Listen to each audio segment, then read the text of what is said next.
Assalamualaikum warahmatullahi wabarakatuh. Perkenalkan, nama saya Airin Alfia Maharani dari kelas 10 TJKT 2 nomor absen 1.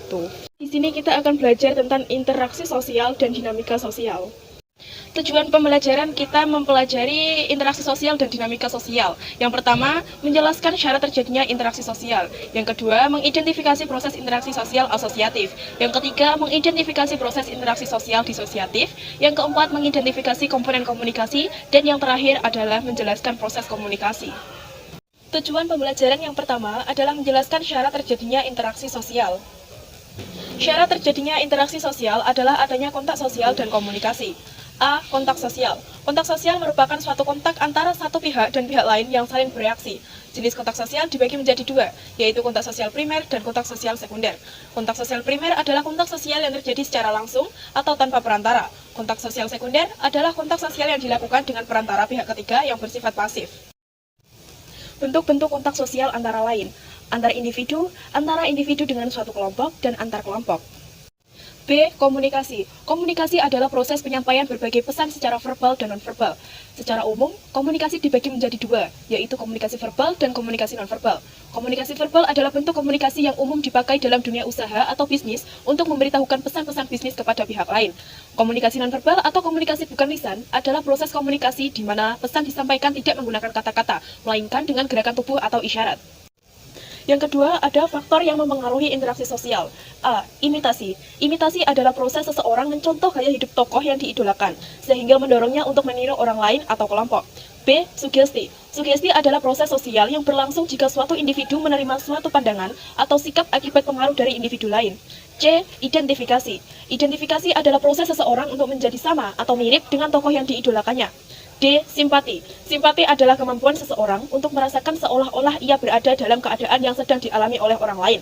E. Empati. Empati adalah perasaan yang mendalam untuk ikut merasakan atau memahami sesuatu yang dirasakan oleh orang lain. Tujuan pembelajaran yang kedua adalah mengidentifikasi proses interaksi sosial asosiatif. Interaksi sosial asosiatif adalah bentuk interaksi sosial ke arah yang positif dan dapat meningkatkan persatuan.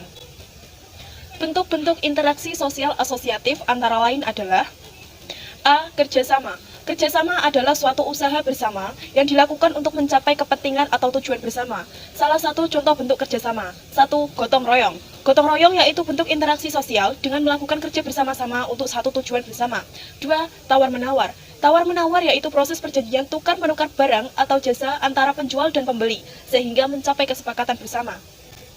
B. Akomodasi. Akomodasi yaitu interaksi sosial yang dilakukan oleh masyarakat sebagai upaya untuk menyelesaikan suatu pertentangan tanpa menghancurkan lawan. C. Asimilasi. Asimilasi yaitu suatu usaha menggabungkan dua kebudayaan atau lebih, sehingga menghilangkan budaya lamanya. D. Akulturasi. Akulturasi adalah pencampuran dua kebudayaan atau lebih, sehingga dapat menghasilkan kebudayaan baru. Tujuan pembelajaran yang ketiga adalah mengidentifikasi proses interaksi sosial disosiatif. Interaksi sosial disosiatif adalah interaksi sosial yang menuju ke arah pertentangan. Bentuk interaksi sosial ini antara lain sebagai berikut. A. Persaingan. Persaingan adalah proses sosial yang dilakukan oleh seseorang atau kelompok untuk mencapai tujuan tertentu. Ada dua tipe persaingan, yaitu persaingan pribadi dan kelompok. B. Kontravensi. Kontravensi merupakan bentuk interaksi sosial yang berada di antara persaingan dan pertentangan. C. Pertentangan. Pertentangan atau konflik adalah proses interaksi yang mengarah negatif pada antar perorangan atau antar kelompok, akibat adanya perbedaan kepentingan yang mendasar. Tujuan pembelajaran yang terakhir adalah menjelaskan proses komunikasi. Menurut Boff dan Till dalam Purwanto 2011, proses komunikasi terdiri dari 6 tahap, yaitu pengirim mempunyai suatu ide atau gagasan. Yang kedua, pengirim mengubah ide menjadi suatu pesan. Yang ketiga, pengirim menyampaikan pesan. Yang keempat, penerima menerima pesan. Yang kelima, penerima menafsirkan pesan. Dan yang terakhir, penerima memberi tanggapan dan mengirim umpan balik kepada pengirim. Sekian penjelasan dari saya tentang interaksi sosial dan dinamika sosial. Wassalamualaikum warahmatullahi wabarakatuh.